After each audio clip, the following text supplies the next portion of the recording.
the music that we've made in the last 4 months is kind of nuts as well, because if we actually think about the tracks that we've done since we started streaming, some of our best stuff has 33 been. Witch. Do you think that's because of the streaming? Yeah. It like has given Yeah, you it keeps us accountable, I think. It keeps us like, okay, we've got a stream. We've got 2 streams this week. We performed the same songs loads of times. Let's perform something else. Yeah. That's why I make loads of beats as well. After the stream yesterday, I felt energized. Made 4 beats. Yeah, that was sick, and You know what I mean? those beats were sounding nuts. Thank you. Thanks. Thanks. Thanks so much. And I mean, it's not an exact parallel, but when I was at uni and we were doing the rap song thing, we were meeting up every week, and you kind of wanted to come with a new verse. Well, exactly. That's so similar. Yeah. And how often did you meet up for rap song? On a weekly basis. On a weekly basis, Yeah. right? So we're like almost tripling that.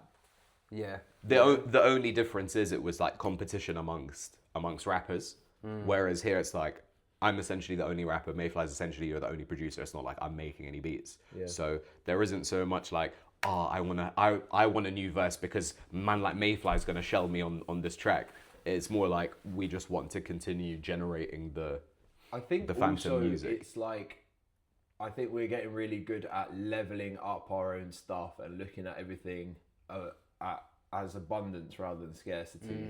And even songs and beats and bars which we have, which are objectively great. I mean, you can't really say objectively but great, from but our they work. perspective, They would work.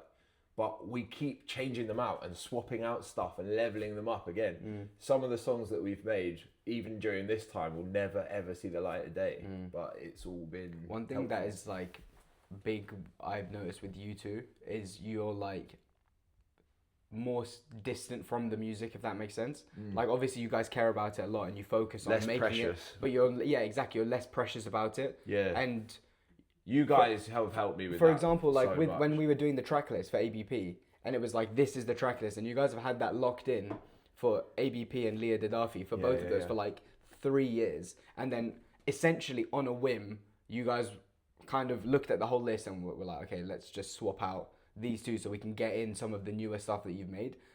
A year ago, it That would have would been have never happened. impossible. You would have been like, no, this is the track list. It's not going to change no matter what.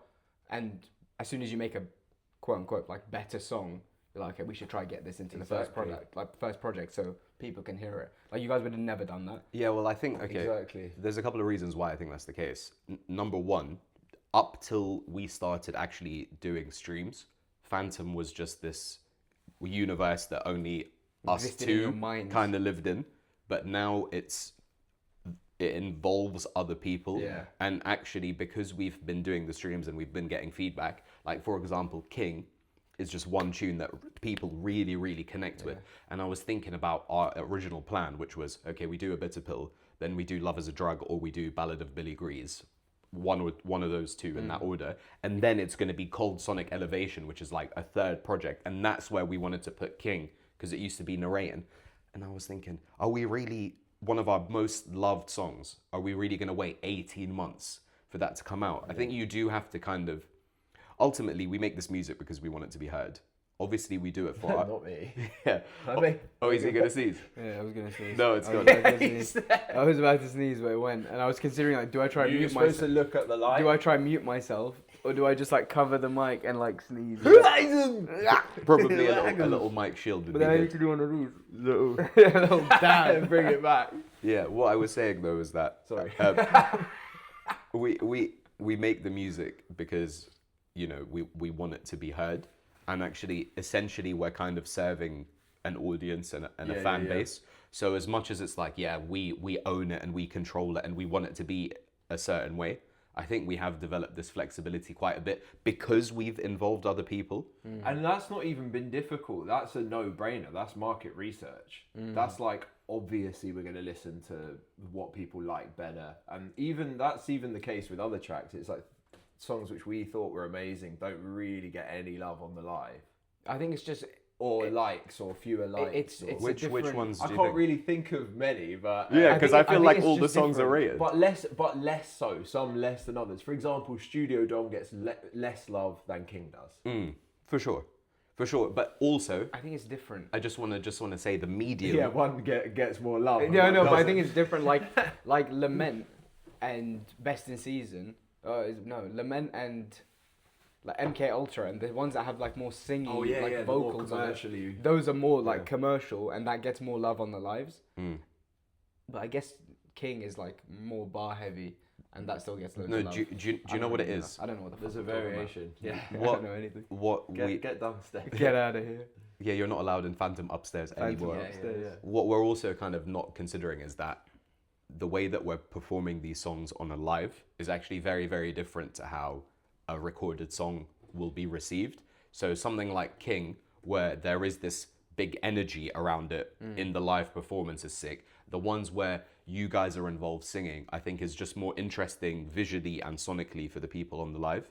So that's probably why those ones are more well received. I think they also just like singing more. Yeah, they I'm just with you. like the songs that have a bit more like variance in it. Like when we sing in the tracks, it breaks up like 3 minutes of barring. Especially if we've just done Whistling Witch or whatever. And it's just like pure bars, and then singing. That's when people are like, the vocals on this, like the backing vocals are sick. Like you guys should.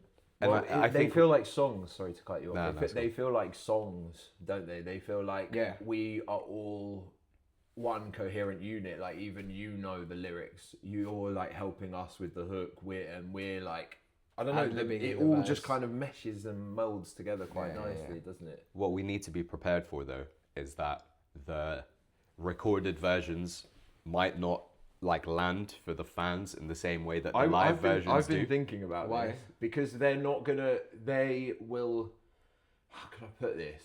They'll have a very blurred view of or understanding of what it should they sound like because they're only being picked up through a mic, through the speakers, whereas I produce a lot of these tunes with like these forensic headphones on, and I can hear every little thing and like everything, and they're gonna hear shit in the headphones that they've never heard before, definitely. Which will be good, I think, but it will be a bit of I think also they'll be able to hear the parts that they like more strongly in the track as well. Definitely. Like they'll be able to hear the vocals, and they'll be able to like hear our singing like more clearly. They'll be able to hear the beat better. I think they'll like it more. Yeah, I'm just saying. The energy will be less. Don't be surprised if people are like, oh, I liked it more when it was on the stream, or like I preferred the. Really? Yeah, some people might, or like I preferred the unreleased version. Like I remember distinctly when I was growing up and I was fiending music to the point where it's like every whatever this artist show, I'm watching their show, I'm watching their interviews, I'm like really heavily involved in the stuff. And they perform a song at a concert and it's not come out. And there's this different energy about it, or the way it's mixed, or the way it lands on those speakers, the way it's been filmed.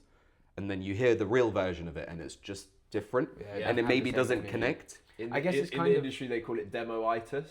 So it happens a lot now, especially with TikTok, where people are previewing songs, and the fans will live with a demo, or a DJ's playing it in their set, for example, for ages, and it's got a certain vocal. But then it comes to release, the vocal is never cleared, and they go to clear the sample, and it doesn't get cleared, so they have to redo the vocal, put it out. All the comments, what the fuck happened to the old vocal? Yeah, it didn't sound like I this. don't like this. I mean, version. even when like we these were clips, like these guys who post on Insta, they do these like promotional things for their songs, and you hear it and you're like, this one little part is sick, but then you go hear it in the context of the entire song and you're like, it doesn't really hit the same. Some of them just work. But we perform the whole song.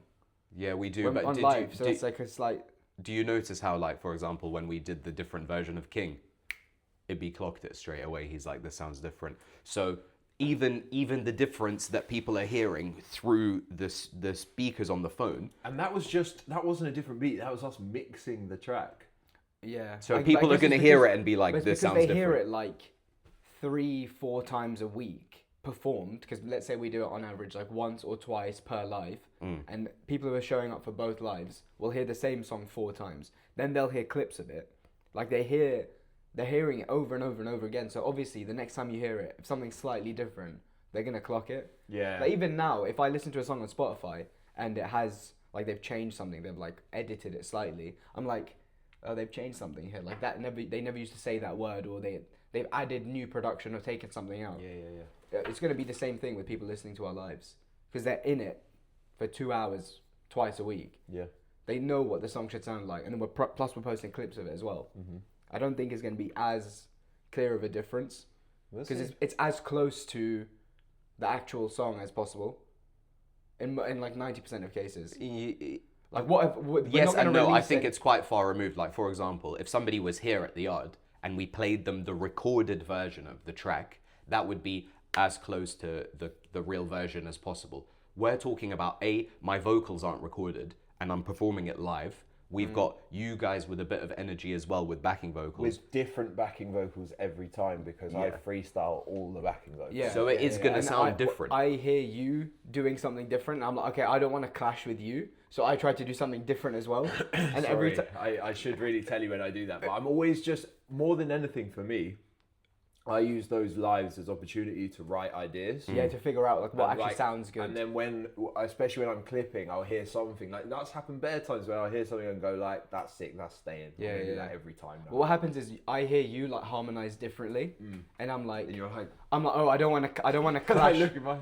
Because I What are thought we doing? if either I'm gonna be like rapping along and hitting the same kind of frequencies that you're hitting, and it just sounds like I'm like competing with you for the same space, or I'm gonna try do some vocals, but then I'll hear you do it, and I'm like, I don't want to clash with yours, so now I just go like as low as I can. My backing vocals are just low, Nice. Yeah, the low backing vocals sound good, especially for King. but also I can't like yeah, harmonize it. I can't absolutely. harmonize anyway. Yeah, Like you you'll hit a note, and I'm like, Really, you can't do it. I mean, I can't just like if you sing a note, I can't just sing something that will like harmonize with you. Oh right. Don't do it now. Just harmonize this. But I'll just try to find something that like it like matches with the vibe of what you're doing, and then sometimes I fuck it up. Yeah, I hear you. Soon come, we'll all get singing lessons and just like up the levels. But also big sometimes I like I don't I've been getting love on the. On yeah, the they're like, live oh, the singing. vocals, the I'm vocals like, are good, the fair, vocals are thank good. you. But I think it's mainly compliments for you, and I'm just like kind of there as well. I'm like, yeah. I'm being carried by your vocals on there. It's fine. But sometimes I fuck can up a use you bar and I turn like this. a ventriloquist dummy, bro. Yeah. Master puppeteer, bro. Pause. What kind of What? crazy shit gonna use me like a ventriloquist dummy? It's insane. Man said it so casually and said, what? I'm gonna come home from work and Mayfly's just gonna be fist deep. Jesus Fucking hell. Christ. Jesus Christ. But sometimes when I bar, or like when I'm singing along, I'll like turn and like point my head down, but I'm like, oh, this is gonna be picked up so strongly by the mic. I'm like turned down. I'm just turning. I'm like, oh, My life is like a TV I'm just show. like, fuck, I fucked this up really badly. Yeah. Yeah. Sick. The bars are really tough to nail sometimes. Yeah. I forget them. Yeah. It's Yeah. not easy. But is even it? still, you fuck Great up the bars. I know. Once alive, you fuck up at least one bar, like Yeah. best in season. Acting like I ain't seen Yeah, you. exactly. Yeah, I need to actually go and read the table for 2 You lines. said I always get this bar wrong. Yeah. At this point, I always I always get get it this wrong. bar wrong. Acting like I ain't seen you. Yeah, I don't know. I can't even remember what the correct. Yeah, no, I Line made is. awful decisions. No, Shall I just quickly have a look? Lose. Let me bring this up. Acting like I ain't seen you. Yeah, nude. pull up the bars, Jamie. What is it? Hold on, Acting table like I ain't for seen you nude. 2. You've done all for the It's instance. acting like I ain't seen you nude. Yeah, I know, no, I you made made awful decisions. No, No, one yeah, wins, exactly. It seems you But lose. it's someone just before that. Yeah. Acting like I ain't Oh, seen hold on. I put you in an awkward position. Stress the mood and it's creeping through. Guess the truth is it's more than the distance. Something deeper with me and you. Feeling like it was all for the instance. Acting like I ain't seen you nude. Yeah, I know. I made awful decisions. No one wins and it seems you lose. Yeah. Okay. So I've read it But now. there's also other parts where I don't know what we're doing on like the hook. So I'm just like freestyling some like harmonies and Well, that's good because I'm still writing them mostly. yeah. Like, because there's some which best in season. Got like 2 good thoughts on my mind and the rest indecent. Oh yeah, but sometimes I sing it Yeah. like Everyone now, let me decent. hold on tight, let the dress you squeeze in. Yeah, okay. 1 to 1 on your tip of your tongue. On you your tip never of your tongue, speak it. idiot. You This- can't really, it doesn't really matter when Yeah, you sing, yeah. you can do whatever you want. Yeah. Dum be dum on the tip of the tongue. But for on go, you're not actually saying any words. No, some of them are words. My life is like a TV show. Try to No, but ignore there's emotion. Honey, oh my honey, oh Yeah, I'm that honey bit. broke. Eat that Yeah, dog, the honey. I'm Yeah, honey that's broke. not Yeah, real yeah. words though. Well, some- Honey-o. Yeah, Honey-o, but then some I go in Heidi and out ho. of saying, Heidi of ho. saying actual words. I go, I'm honey broke. Yeah, but you jump out I am Heidi so broke. Heidi ho. Yeah. Heidi ho. I'm in my Heidi ho. What? Yeah, okay. So if it's not words and I'm just freestyling along with you, that's fine. Yeah, Try, I mean, if there are try words, to do words if you can. I'm trying, but some of them Don't- you literally said don't- I'm Heidi ho, bro. Honey, oh my honey, oh. It just sounded good. The rhythm just sounded nice. Yeah, I think okay. we originally laid those down on Go as placeholders, and we were like, they just sound good. Let's keep them. Yeah, I think with like backing vocals and stuff, there's been a big shift sonically where people were just using the voice as another instrument. And that's why I think people really resonate with a lot of this quote unquote like mumble rap stuff, like the Playboy Carti, the Yeet, just- the it Travis just Scott. sounds cool. Because even though the words essentially are just placeholders, it's just the nonsense. it's the emotion and the kind of Yes. like sonics 100%. and just the instrumentation same of way- the vocal. Same way people, or myself included, like to listen to rap from different countries because I'm a producer. I'll be the first to admit I've always been melody and music over lyrics first, whereas I know other people are totally the opposite. And I think I'm a bit of a balance of both, but definitely more lyric heavy. Like I can't really get into the Yeats and these kind of guys as much because I just feel like I need a bit more from the writing, like for me to really enjoy it. But the Yeats song you were playing yesterday was sick. Yeah, it It's sounds like sick. objectively the production is amazing and it sounds really good. He makes bangers. But yeah. would I go back and like choose to seek out this song to listen to it? Probably not as much for me. Like I want to connect with something It that's feels like these lyrically are a more bit like different. they're more singles heavy. Like, I wouldn't go and listen to like a project end to end and be like, oh, I really fuck with what they did. You Like, could say the same for like sonically. Europe and the UK. yeah, I or- would just listen to like a couple of their singles which stand out, but then everything else kind of blends into one song for me.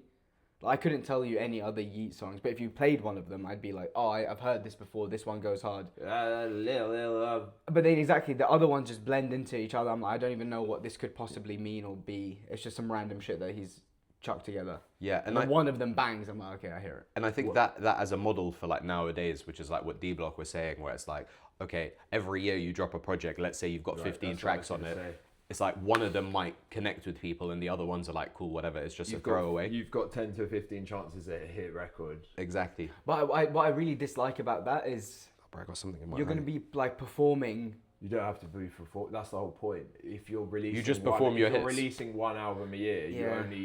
you might add one or two to your arsenal for when you perform later in the year. In D Block's case, they literally do one album a year, maybe 2 shows a year. Yeah, and they just have And to. both of the shows are like sold out at the O2. Yeah, exactly. Or Ali Pali or whatever.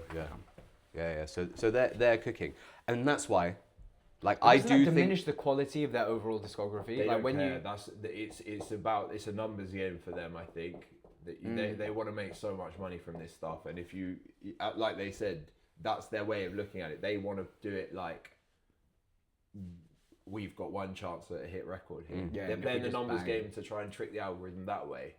Well, not the algorithm, but at least have a better chance at popping off from this I body just of don't work. like that idea. I mean, obviously it works and they're pop. Like It's they're just it absolutely just popping. doesn't fit. It just doesn't fit with our model because we are all about abundancy over scarcity. I think. You could take that and say like, oh, if we're about abundance, we should just put out like hundreds of songs because we have so many and maybe one of them will bang. But I think it's like abundance with quality control. Like we have That's 100 it, songs, but that's we're going to what put I a mean. filter on what comes out. But it feels like they wouldn't put a filter. They would be like, right, we've recorded 30 songs. But I look Let's at just that chuck them as, onto one I deluxe. look at that as scarcity mindset because theoretically, if they can make one of those hits, then you would just think that you can make an album full of those hits. what I would say. It's less about. It's less quality control and more about scarcity because they're just like hit and hope. Like Yeah, let's just see what goes on, which is absolutely fine. But I think, and both have their positives and negatives, and I think that's why it's taken us a while, or why we're so particular with releasing music. But I wouldn't change it. But I don't think that's necessarily about I don't think that's necessarily about like the mindset of like abundance versus scarcity. I think there's been a fundamental shift about how you both have looked at Phantom. Phantom, I think, it became for so long it was like your baby. It was like this black box. You're making music together, and then we'd hear like especially me, I'd hear like clips and bits, and obviously I'd come into the studio with you guys and hear like what you're doing, but it never felt like you were making it with the end goal of like releasing this to people.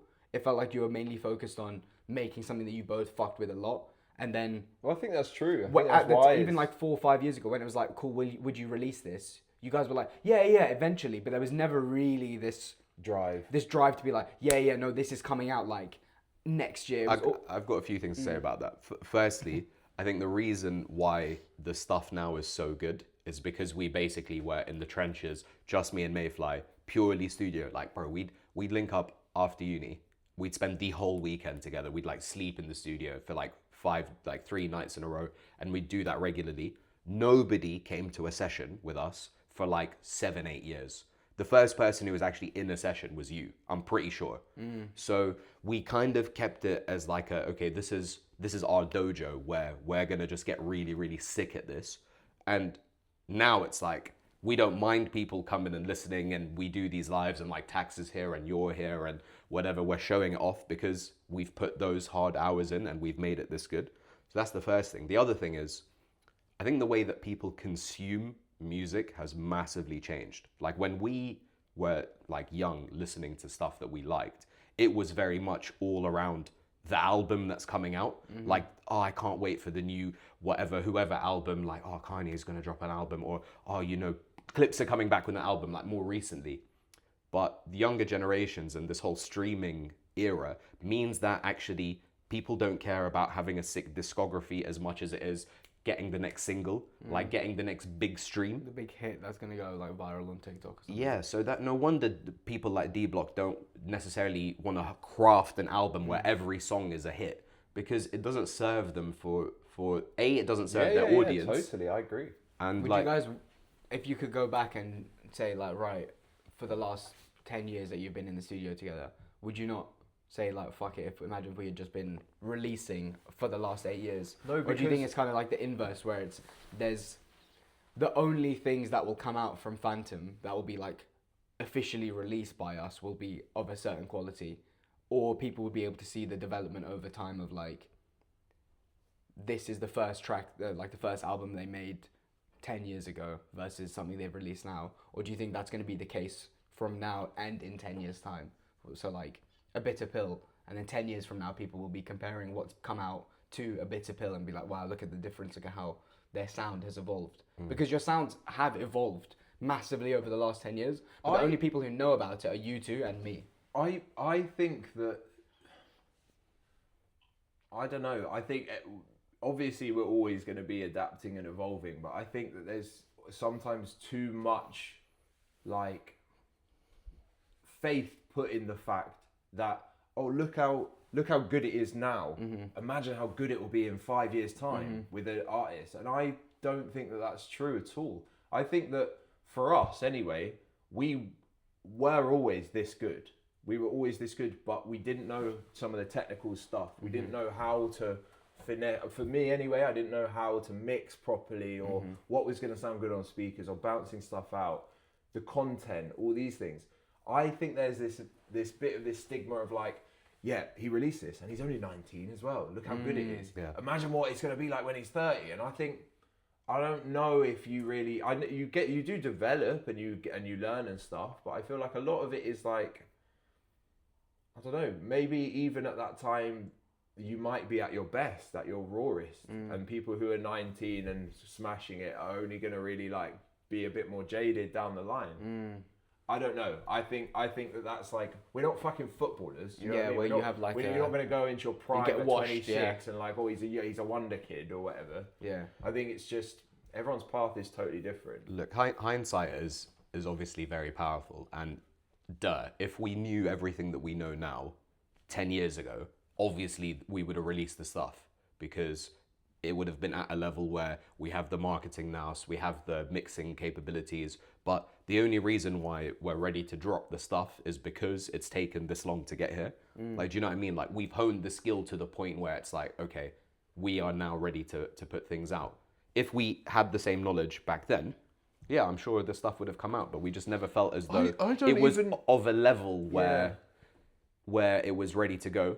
That's number one. Number two is, I think the mindset wasn't there either. Yeah. Like we were, you've got to remember, bro, like when we were at uni and when we were in that era, when we started making music, like Your priority. there was wasn't lots getting, of ups and downs. The priority in wasn't life. getting music out. The priority was Exactly. making the music. We and also having fun. both have careers which we really like worked hard to get to and really enjoy as well and love and like are proud of, you know, like we weren't, Grade and I weren't like in the back of Domino's Pizza like being like one day we'll make it big. We like this was firmly plan B. Yeah.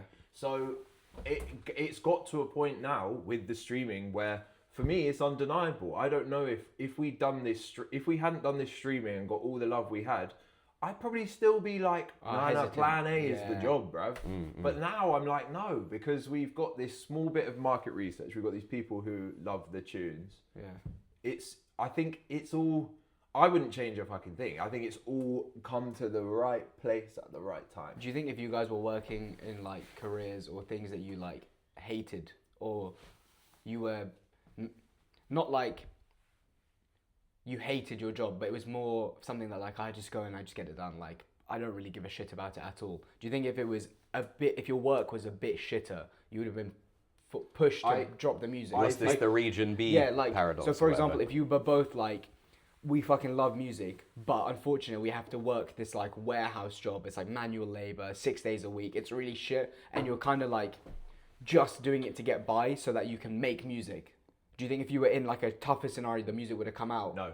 You don't think so? I actually think it would be the opposite way around. So the way that attraction and the universe works and like energies, you would be in this state of fear, and there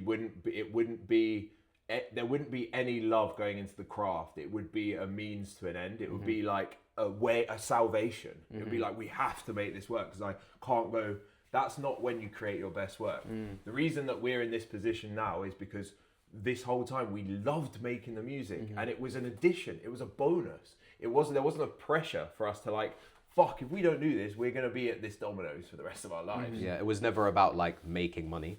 It was always to do with, okay, let's just do this for the love. Yeah. And let's get really good at this thing. Yeah, the reason I asked that is because it's kind of like for example, if you're like a boxer and you have that like $100 million payday and you're like waking up in silk sheets every day, it's very difficult to get out of bed and train when you're waking up in like, you know what I mean? So it's like, if you were actually in kind of the mud and you weren't enjoying your careers, and it was like, right, well, it's either this shitty career for the rest of my life or we make the music work. There'll be like that hunger and drive to push on it. I see what you're saying. That's my point. It's like, if it was, I see that. if you were in the mud, would it come out sooner? I personally think that that's a misconception, because I think that the hustle is great, but it's only good for the successful stories. Yeah, you can look at Jay-Z and you can look at whoever, 50 or whatever, and look back and be like, they came from the mud. But there's sort of bare people who are in the mud trying to make music who are still firmly in the mud. You know, you're talking about the success stories.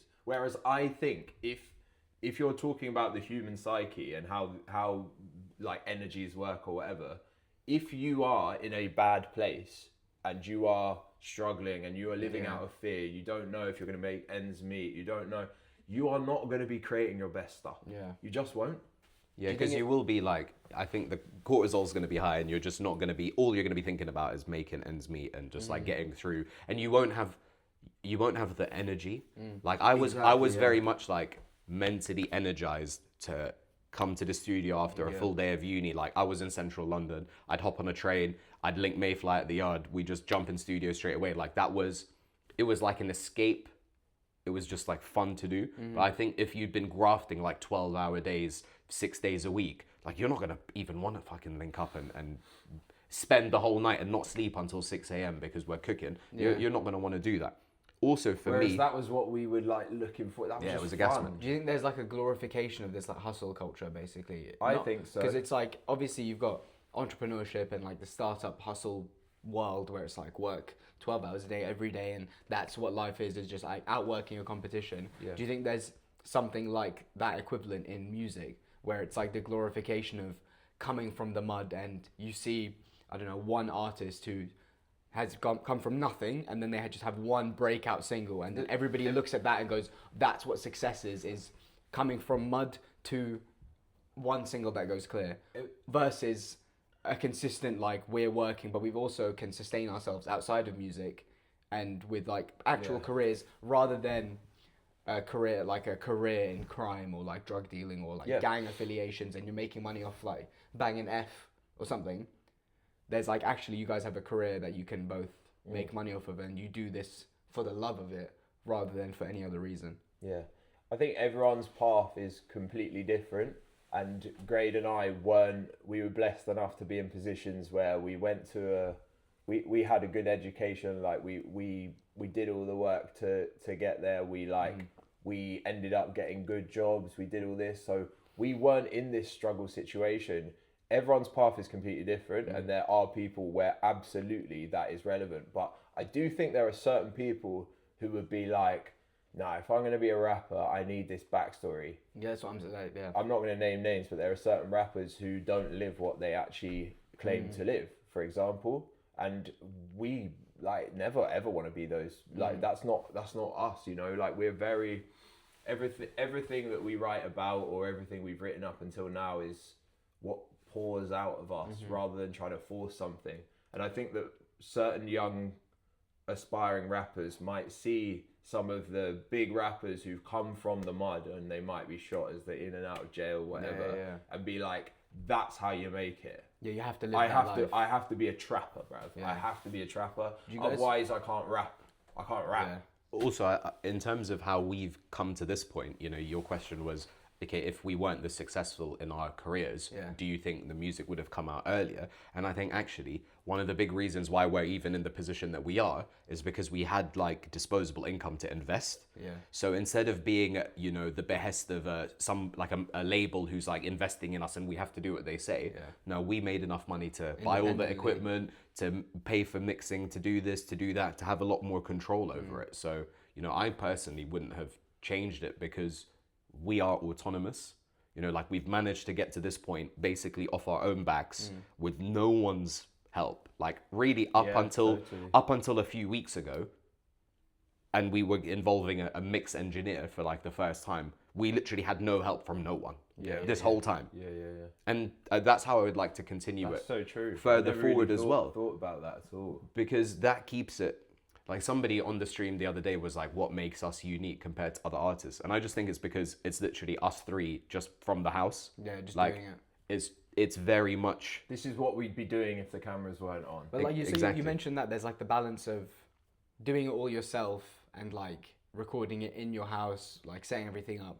But I think what we've done is it's in between having like a label that's like pushing you and having like all of the quote unquote professional setup, and then having this like very, very basic setup where it's like literally just a microphone and you're like using a towel as like a, what's it called? Like the foam stuff to soundproofing and all that. It's like somewhere in the middle where it's not like a professional setup, but it's like pretty close, and you don't need a lot of money. But obviously the more you can invest, the higher quality the thing will come out at. Even then, look at, like Caleb said, our mix and mastering guy, he heard our recording. He said that this is the best recording he's ever heard. Yeah, best home recording, best quality home recording. So that shows that even with the tools, we were like, we're gonna still pattern this though. We're not gonna like force it. We're not stupid with the P. We're not like, okay, we've got the P. Let's get like a 10 grand microphone or something. Let's book out Metropolis for a week and bang out the album. It's like, no, we want to be comfortable. We want to do what's natural. Yeah, and one thing you mentioned before was, we write and make music and it just pours out of us naturally. Have you guys ever felt not like outcasts, but kind of on the periphery of the scene, because the scene is primarily dominated by people who do come from the mud, or at least claim to? Do you feel ever like, because we're not, like, we went to a very good school, we got good education, we went to like good universities, or we got good jobs, and we've come out we didn't, from like that straight and narrow. All of that was hard work. Yeah. Our school was free. Like we didn't pay. But even for still, that we'd stuff. be looked down on for in the scene, I imagine, because you come from like we come from like a good education. We got 100%. GCSEs and A levels. Like 100%. That's even in the space. It's like, you're not like, you didn't grow up on a council estate and like be surrounded by violence and illicit activities. Like we came from quite When- a blessed background. when I but was we're in, still like, breaking into the space, do you think people would look at that and go like, oh, you're like appropriating this scene and trying to like shoehorn it in? You never came from this world. When we were in, I think I was in year 8 or year 9, maybe year 10, like that kind of era. I won't say what shop because it'll reveal too much detail about where we grew up here. But there was this boutique shoe and designer brand kind of place that we used to go to. And I would go there and I would be like, oh yeah, by the way, like I rap as well and this and that. And these guys who were like maybe like 10, 15 years older than me at the time would just be creasing. They're like, how can you rap and you go to this school? That's and what I'm like, saying. how can you do this and you come from here? But I think that's kind of what is sicker about Phantom, is because we're quite different from what's being pushed in the quote unquote like mainstream. And you can probably hear it in the raps. Like, you know, there is some intelligence, it's witty. Mayfly's a bit closer to music because you work in that industry. But like, I feel like I'm not related at all. It was a bit more interesting when, okay, cool, I was at uni and I was doing these cyphers and I was going to places where there are other rappers and connecting with people. I felt a bit closer to it. But pretty much my whole music career, I've been just one guy on the edge of it with Mayfly as like a little bit of a connection to what's going on. Yeah. And actually having that almost sacred protection of this is me authentically, and not feeling like, oh, I'm going to a session and there's this guy and this guy and this You're not guy. trying to fit someone else's mold. Who cares? Yeah, bro? yeah. This is the thing. Like, I think that we, as cliche as it is, we're doing our thing. This is our thing. We're not trying to be anyone else.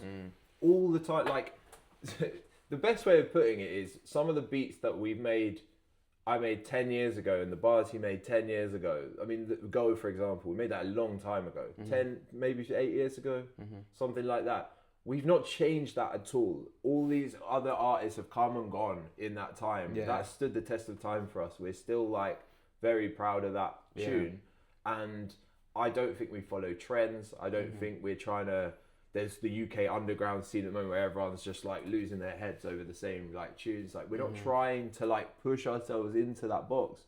We can see everything and respect it, but I don't think we're bound even to a genre, or eventually will be bound to a genre. I think we'll be pop music, we'll be dance music, we'll be hip hop, we'll be all of it, you know?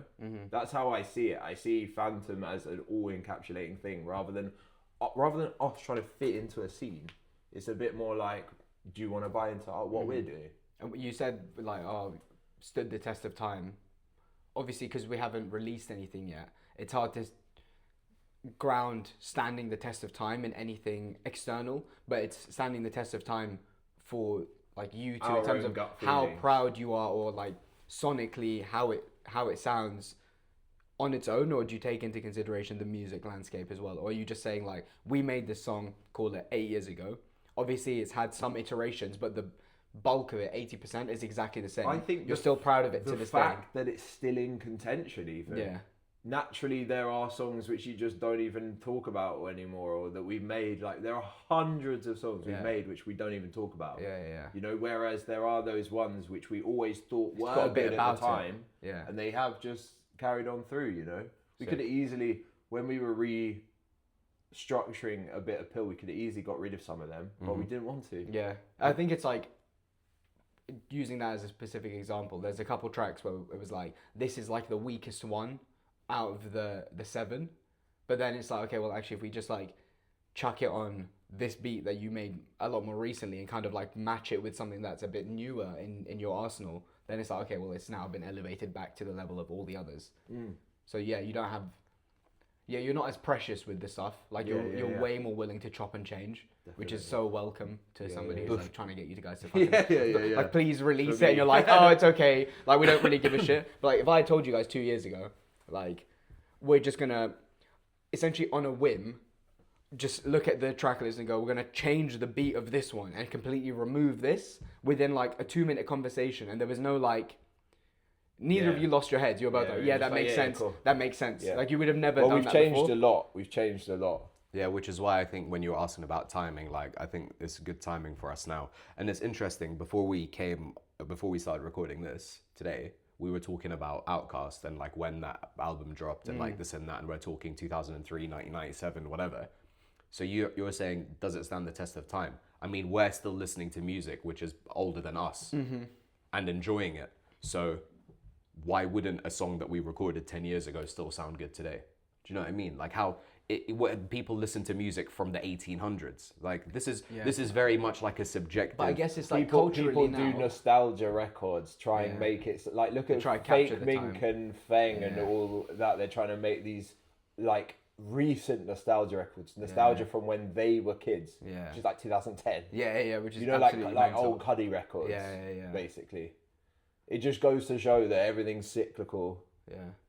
I don't really think you can be unless you're like doing like old style rapping, like. But there's like a lot of tracks. Oh, dude, But there's a lot of tracks that came out that were like huge singles in 2020 on TikTok that are just nothing now. And like even those artists are just because they're not it's anywhere trends. now. But they still had like a quote unquote successful career. But I guess what they're looking to get out of music wasn't becoming a musician and being music. You don't know their that. main. You don't know But that. I mean, That's a guess. probably you don't. not. No, people don't try and some do. Be a one-hit wonder. Exactly. Yeah. I mean, the way that we look at it anyway But is, for example, is there's legacy. like this guy called like I can't remember his name, but he's had probably the most viral TikTok songs. Where if you hear any of these, you can hear the kind of sound, and you're like, oh, this is the same guy, and he released this one. Clearly, he's going for TikTok focused music. Like he wants it to bang on TikTok. He doesn't want it to bang, and this is just my opinion. He doesn't want it to bang as a standalone piece of art or music. He wants it to resonate with TikTok so it gets loads of views.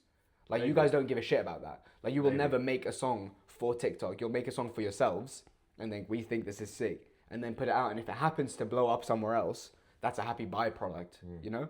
Like I think that's the main thing. Like you said, you want to have a legacy. You don't want to make TikTok songs. Yeah, well, I'd like it to be the case where, you know, somebody who's like 12 or 13 hears a bitter pill, and then here's our next project, and here's our next project, grows up with us, becomes 30, 40 years old, and then reminisces over what a sick run these guys had, and like they don't make music like this anymore. Like how we talk about the artists that we love. Yeah. Like we feel as though nowadays, oh, you know what? No one's really putting together a sick album anymore. Like when was the last time you played something start to finish and thought, yeah, this is sick and I want this vinyl? From a new artist. Exactly.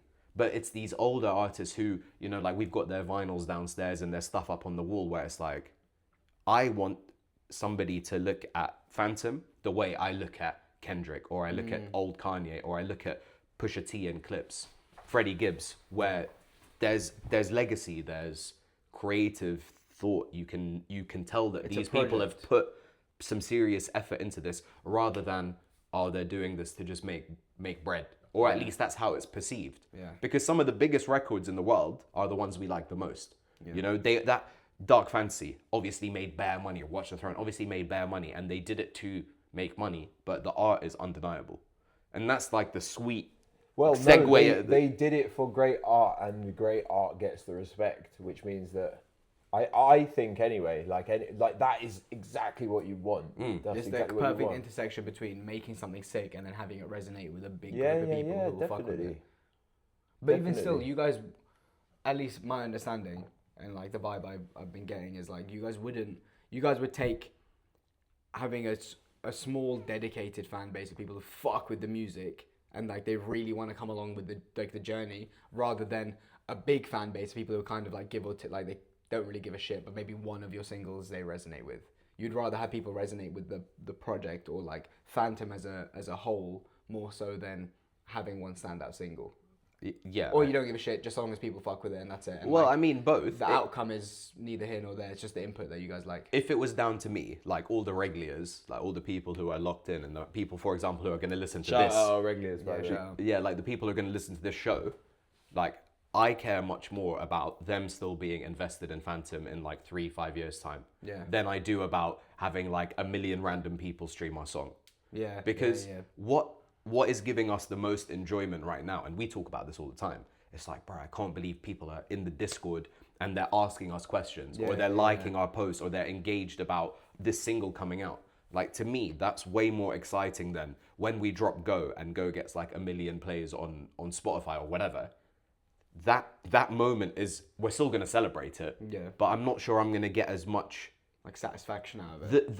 the interpersonal feedback is sick. Yeah, and that's why I'm so desperate for us to go and do a live show, because I want you guys to feel how sick that is going to be. I've done that bare times where it's like I rap on stage, you get this buzz, people are dapping you up after like, yo, that was sick. When we do that with our that Phantom energy is stuff, sick. you are going to feel a feeling which is like, the thing oh, is, so I was good. thinking about this yesterday. Is like I would have never been able to like sing like On a live, but on a live, yeah, Yeah. exactly. But now I'm just doing it, and people are like, "That's sick." But I'm just like, I mean, it's a long story, but I've very, very much removed myself from my own ego now. Yeah, So yeah. I It's think just that fuck it, who cares? yeah, exactly. I'm excited for it. But even that one thing of like you singing on a live, it's like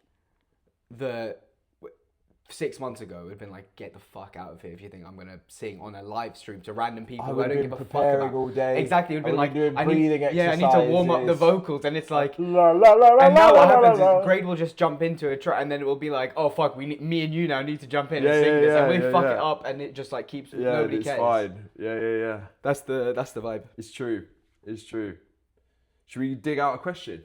Yeah. Should we land on? I've got some here. There was, I think Adela asked some good questions, and also one of RM's question was sick, so I want to do one of those one ones. of them was less sick. Yeah, okay. So RM asked, would appreciate if you guys could discuss how you balance your professional/real lives with the music, and how you stop the creative side from getting drained or forced. Okay. Should I take this one? Yeah, go for it. I mean, I'll chime in at some point. Yeah. For me, I think that it's quite an easy and natural. It's quite difficult because I think that my job has allowed me to learn a lot more about music, but it has meant that the lines are blurred quite a lot. It means that, for example, I spend 100% of my time looking at screens related to music. 100% of my time. Like if any other time I have is like eating food or walking. Or whatever. Do you know what I mean? So that in itself is a little bit of like, it's quite overwhelming sometimes, but I wouldn't change that because especially I've worked in rap music, I worked in pop, I worked in rap music, I worked now in dance. It's just given me such a fresh perspective, even in terms of like talking to artists, talking to producers, tips, like learning how they develop stuff. And the other thing I was going to say is the balance. I think it's taken me anyway a long time to realize that if I want this for us 100%, I do need to just prioritize Phantom really as much as possible. And so for me, it's like picking and choosing. And I think then the conversation becomes about the social life rather than the comparison between the two jobs. Between Phantom and between our job, whatever it is. I think the third is the most important thing, and that's where the sacrifice lies. I find, or have found personally. Yeah, so it's been mainly a sacrifice of like social life, or like, I mean, it's clear like twice a week, our evenings are dedicated to Phantom, and it's only becoming. This is my social. It's only life. becoming. I love this. Yeah, like, that's what I'm saying. You two are my best friends. Yeah, you we know just what I hang mean? around. Like it is. That's the sick thing is we still have the social aspect by hanging with each other, and it's not like you're doing this completely isolated solo. I think that would be really, really difficult. Yeah, that would think suck. And I'm RM's so question grateful for that as well. Yeah, like, RM's question would really I think touch on something a bit more serious when it was like an individual who's like, you've got a job, you're doing this on your own. How do you balance like everything else? You probably lose your mind if you didn't have like a clear structure. But because twice a week, 3 times a week, we get that energy off of each other. Yeah, it's quite sick. Like that feeds into the social side. And I'm not saying you can't have a social life. Like I've got a great social life. I've got such good friends, and I think it's just prioritizing that. It is prioritizing, and I think it's being smart about it as well. Yeah. Working smart and not fast, not harder as well, and just like making sure you split it in the correct way. But also that also feeds into what we were saying earlier about it being the right time. Like I firmly like I've had my 20s have been so fun. The early 20s especially, like we had some nuts times, and I feel like we have. I could quite happily retire. We've done it. Do you know what I mean? So now it's like that flat in second year, bro, that has was seen crazy. some shit. That was crazy. That was wild. We'll talk about that on a future pod. And for you, what's like, obviously you have a bit more of a structured job. Well, your job is still structured, but it's like It's a lot more like knowledge worker vibe. It's less rigid timings. Like you have to be at a certain place at a certain time. Yeah, so a couple of things. I mean, putting myself in RM's shoes, he's at uni, as far as I remember. Yeah, I think so.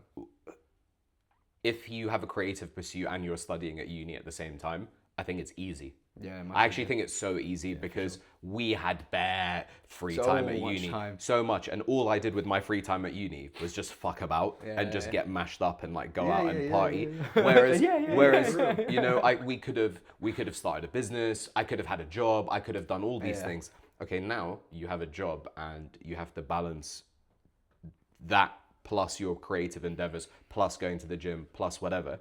So kind of like you said, Mayfly, imagine the hexagon on FIFA. Yeah. You just have Back in the day, you can't have 99 everything. Yeah. So you can put 99 drinking. Yeah. Zero music. 99 absolute vodka with cranberry. Yeah, so you can really put a lot of energy into like doing your passion and doing your degree, but you're gonna have to sacrifice social life. Now I'm really lucky because the job that I work in is quite flexible. So let's say, cool, this Phantom stuff is picking up a bit. We do the stream on Sunday and on Wednesday. So what did I do? I decided, okay, cool, well, I'm gonna stop working on a Monday and I'm probably gonna stop working on a Thursday. Yeah, so that night and the following day we can make use of it. Yeah. So I'm quite lucky that I can do that with this job, and I know not everybody can. All I would say is like just pick what you're willing to sacrifice. You have to sacrifice. Like something, what is a non-negotiable for you? Like for me, the non-negotiables are Phantom, making enough money that we can have a sick time, and my health. Everything else I can give a fuck. Like I have a very, very small circle of friends. Argue with that, bro. Do you know what I mean? Like I can forego the link ups and going out for drinks with guys I haven't seen in 5-10 years. Like it doesn't really serve me. This serves me way more. Well, I think, exactly. That's it. And there are certain personal sacrifices I've made, for example, like I don't drink anymore. Like those things help as well. Like I think if you just need to, I think like we said, everyone's path's different, everyone is different. You need to go in, value what is important to you, what will bring you most excitement and most happiness, to be honest. Like genuinely though, long term. Like not thinking like, oh, tonight what will bring me most happiness is getting a fucking bag in. Or just doing something dumb. Like it shouldn't be like that. I don't think. And I also just want to come back because maybe this question is to do with, okay, should I do this profession that I've been possibly influenced to do by my family or culturally or societally or whatever, or shall I quit this and focus on something that really fuels me from a passion perspective? I would say definitely do both if you can. Yeah, because I mean, like there's for me, so much risk with creative 100%. pursuits. Like we said earlier, the only reason we're here now is because we had the money to invest in it. No one's necessarily going to hold your hand. And a bit more time because we've created a position where we can afford to take more time. Well, like for me, my thing was I came out of uni, I didn't really know what I was doing. I then got a job. I then moved to a different job. I stayed there for 2.5 years. I quit that because I wasn't really feeling fulfilled. And there was always this like hole that I needed to pause like that. I needed to fill a hole with some creative endeavor. And then that kind of naturally fell to Phantom. And so now I'm like self-employed working on Phantom basically full time. That is obviously a very blessed position. But I wouldn't have landed on this had I not spent the last 3-4 years trying a bunch of different careers. Because like you said, I went to uni, I did kind of I was on rails. You live and you learn, you need to experience But it would have been, I definitely wouldn't have gone back and say like, fuck that, don't go to uni or don't work these jobs, because they gave me the experience and like knowledge to apply to Phantom. So definitely the balance in that case is work, get the understanding, and then figure out how you want to apply that. And like you said, rank what you care about in life and then just sacrifice one of them. And if you don't, you can't pursue everything. You just have to pick one thing to pursue. You're already basically working at maximum capacity. Like if you deep it, it's not like there's hours in the day where you're doing nothing and it's like, okay, cool, I can plug this into this hour of darkness in my life.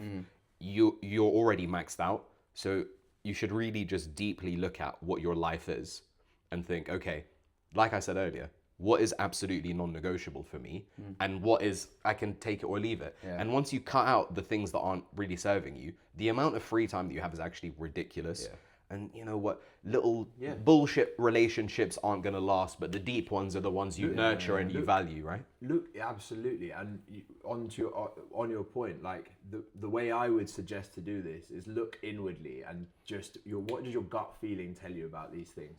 Yeah. What does your gut feeling tell you about this girl?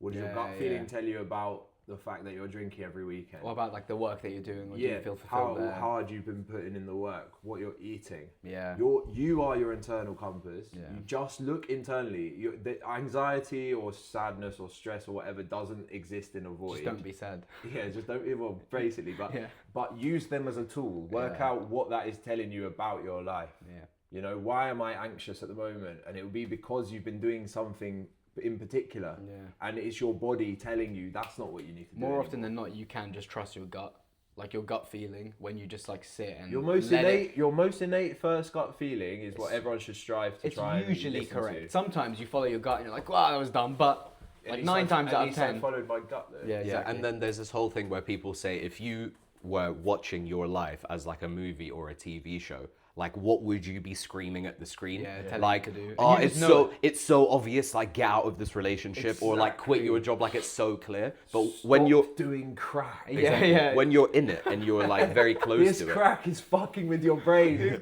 I know it's Like- Moorish. I know it's Yeah, yeah, Moorish. yeah. But just ease up. It's fucking In the same way Moorish. that you can look at somebody else and say like, "Oh man, I know you shouldn't look like this is really toxic. Like this situation you're in. Like you've had friends who've been in toxic relationships and you see their dynamic and you're just like, this is really fucked up. Like you shouldn't be in this scenario. Like remove yourself from this situation. But like you said, you have to just follow your gut. And people, when you land on that yourself, you're much more likely to see it through as opposed to being influenced by somebody external. Yeah, for Should we do one more question? Yeah, one more question. Let's do it. Adela had let's a do good one first, I Adela's think. question. How did you all meet and how did you come up with the idea to record? I know you said in one live that you met at school, if I remember correctly. Yeah, so I mean, 3 brothers. Let's make that clear. When we actually linked up was we all went to the same school. Me and Mayfly were in the same year. We weren't super close at the beginning, but I think what I remember as We our weren't really boys until like sixth form. Yeah, It's the same thing with me and one of my closest boys. Yeah. properly, but what Well, there, we knew each other from like age 11. yeah, but there was, I think the initial kind of connection was to do with music. It was Definitely. probably in like year 8, and I distinctly remember it being around the Cool Kids album that came out, and it was like me, you, and Fenton and John like talking about this kind of thing, but mainly That me, you, and wasn't Fenton. year 8. That was way later. Was it? Yeah, 100%. When was that? 2011? When did the album come out? The Bake Sale. Jamie, pull that Yeah, up I'll for pull it us. up. I'll pull it Yeah. up. So that's kind of the initial connection, but then The bake sale. the big. I was. I reckon 2010. I started just freestyle rapping with Shiva in the art Released department. 2008. So Oh, really? So there you go. So that would have been year 9. Yeah, 8 or year 9. So it was earlier than Yeah. you thought. Yeah. Oh, then I thought, fuck. I started freestyling with Shiva Jeez. in the art department. Probably around. Shiva? Yeah, probably like Really? 14, 15. In the art department is so funny. And then we So were at. claustrophobic in that area, wasn't yeah. it? We were in the alleyway at this cafe that we used to go to, and we were playing Chuck English beats. Workout. Yeah, and I was freestyling over that. So I think that's when we kind of started seeing, okay, there's a bit of a musical connection. I'll let you talk about when you started getting into like performance and production. But it was our trip, our holiday when we went to Napa. So this was what, end of year 12, start of year 13, or was it finishing A levels? I think it was in between for some reason. I can't remember. It was either year 12 or year 13 where we went away, we had this mad holiday. On the flight home, everybody's hanging, everybody's like, Casey's like perched up on the side of the thing like this. It was just the worst flight back. But me and Mayfly were just talking. Like Mayfly was like, "Bro, I've had an epiphany. Like I think I can proper had make these my beats." like first awakening when I was in Napa. Yeah. Really? And I was like, oh my god, people just don't give a shit. Yeah, Like, you yeah. just do what you want. Yeah, that's how Like, life I goes. reckon we can make it with the music. And we got back. Long story, but I'd broken my hand. I'd broken my hand, and he'd been in the hospital with me on the last day. And I had this cast, and I remember getting back to London, and I was on these fucking strong pain meds for it. Just banging one of them and just producing GarageBand, producing Burv with the little keyboard there. Yeah, and it was terrible. The worst songs. Probably still pretty good. Maybe we'll do if we could I try don't find think some so. of the old stuff. I I'm don't sure think people we will can. It's be- so funny because Zaid's voice is so much higher and like. Yeah, you guys are children back then, so Yeah, obviously it I makes sense. guess so. Yeah. It makes sense. But like Mayfly, your initial kind of foray musically wasn't music production, like electronic, like making it on your laptop. Like you were playing instruments and stuff from before. So I was in a band with Sam Hasler-Winter and Dakin and Ben them Platt lot. Damn, called The Memos. nice. Which is a good name. But we were tearing up every band night, every gig night. I used to play guitar and a bit of bass. That's how I first started, just playing guitar. Used to like sing quite a lot as well. Always wanted to sort of be a singer, and I wrote my own music. My dad is an artist. He was an artist in the 80s, as you guys know, and always had that influence from him. Yeah, sick. But like my early days, I was like a little indie kid, to be honest. Yeah. I Yes, love so me, no jokes. love me, Arctic Monkeys, love me, and then essentially, I think it would have been because I can remember very clearly us sitting in the canteen, me, you, and Fenton, and I think this is when I think we'd gone to a party, maybe Jesus' party before. And Fenton and John were there, and I bonded with them first, and like I became boys with them, and then we hung out in the cafe. You played me some of the tunes you were listening to, and I got bare into all the Chuck English stuff. Yeah, sick. And we had both. I remember what it was. We'd both been Kanye fans separately, really big Kanye fans, but separately. Yeah. Okay. And mine was from a completely different perspective. Like this was like, whoa, what's this? Like, what the used to hell? all these guitars and shit, and like. It is strange though, because like even me before hip hop, I was listening to bare rock music and stuff like that, like Paramore and like Them lot. Who were you guys singing earlier? Panic at the Disco. Yeah, like them. stuff like that. Yeah. And, Oh, then well, imagine. and we transitioned into hip hop. I love that kind of stuff, but that stuff is Well, you do you chuck know- it on and you just you like know it that hits a level. That's what all this underground rap music is. You know, it's Yeah, it's all just it's uni life. emo. Yeah. Like it's like that's what where this comes from. Like they're all like all these like sick guys with like dreads who are basically like rock stars in leather with it's true. boot cut jeans. That's It is what actually this, very true. this It's the style same is. aesthetic. It's like metal. It's like emo metal kind of. And how influence. did you guys meet me? How did we meet you? Yeah, You were just always just little gremlin. Yeah, always about. little gremlin. Because of the age gap between us, Which is how much? 4 years. Yeah, Is that 4 right? Years, you're junior. 4 and a bit years. Because Have that. shut up. Roll the dice on your mates. Roll the dice. Because of the age gap, I think for the longest time it was very difficult for us to like really connect. Because imagine, okay, cool, I'm going off to secondary and I'm 11 and you're 7. Yeah, so I'm it's like a like so little weird. child, By man. the time you get to secondary, I'm 15 and I'm going out and I'm like smoking and drinking and this and that, and you're like just a little 11 boy. years old, yeah. And then I go off to uni. The only time we really, I think, became proper close was maybe when you started turning 13, 14, 15 and beyond. I think it was when I turned 16 and you were 20, you were like 21, like around that time. And then when you would come over and you guys would be producing upstairs, and I was like the first time that I was like a regular human that could interact with somebody and not be an absolute prick. So I would come up and That's that's still, still not the that's still case. to come, bro. and I would just hang out with you lot. And we would just like chill and be like, oh, this music stuff's pretty good, guys. You should consider releasing this. And I've just kind Honestly- of been saying that for the next... Honestly, I haven't changed my wanna tune give for 10 years. I want to give you props because we wouldn't be in this position would it not be for you, I think. The glue, bruv. The glue. Helping us just refine stuff, knowing what's good, all of it, the technical Somebody, stuff. like you said, somebody who's invested in terms of I want this to work because I'm like a part of it, and like it's Phantom is us three, and I want it to work, and I'm managing my bits of it, but also somewhat like separate from the actual music itself, so that when you play me something or we're in the studio together, I have like an objective, because you guys will essentially, no matter 99.9% of the time, you'll rap something and you'll think it's sick, and you'll produce something and you'll think it's sick, because you work really well together, like you pair up together so well. But for me, like the overlap of your Venn diagrams is essentially 100%. Yeah, but for me, I see it and I'm like, oh, this sounds a little bit off, and maybe you should chuck this in, or that bar is a little bit. Like I said, the glue, bro. Consistency, glue. Come on. Yeah, it's true. The consistency, glue. Is that a dance? That's how they used to dance back in the day. Sierra was asking about instruments, and I think obviously Mayfly's already touched on the fact that you played guitar and this and that. Like, I was never like properly musically trained in anything. Like, I really wanted to learn how to play piano or how to play guitar or things like that, but it just didn't work for me. And I was so desperate to be like musical.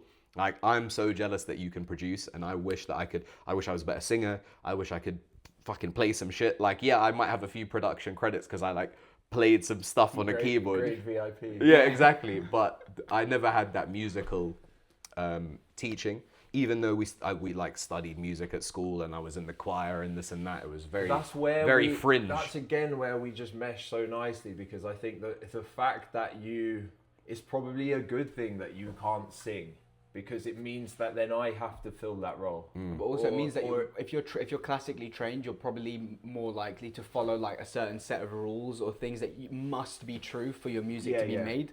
But when you just have this kind of like self-taught, you have some understanding of like music theory, but then also you just go with what your gut tells you. I think that balance means that the sound you come out with is more unique, and it's more special and true to you, as opposed to being like, it has to sound like this because this is how it should sound.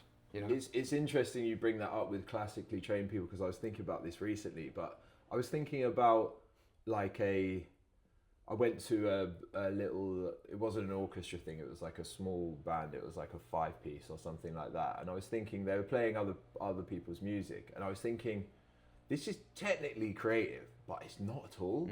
You're actually just like, what's the word? Painting by numbers? Yeah, exactly. You are just painting by numbers, and I think that music is, I know music is a feeling, and I think that some things can't be taught. You can technically know what chords should come next or what could sound good next, but I think the beauty lies where you're just letting it just fall out, and just naturally whatever just sounds good in the next bit, you know? I hear it. And a lot of that would probably come from unlearning things. So like, yeah, cool, you can go through the grades and like you can become grade 8 piano or whatever, but that's nice. Grade. Yeah, exactly. But let's do the thumbnail. Yeah, but that may not necessarily translate to the ability to be like creative. Yeah. Creativity is, it's a spark that comes from anywhere. Like, it can come out of the blue, basically. But if you've over-indexed learning a specific way of doing something, you've learned like protocols, and you don't, like you said, you don't want to deviate from those protocols. But in this kind of thing, I mean, some of the greatest artists in the world did things wrong.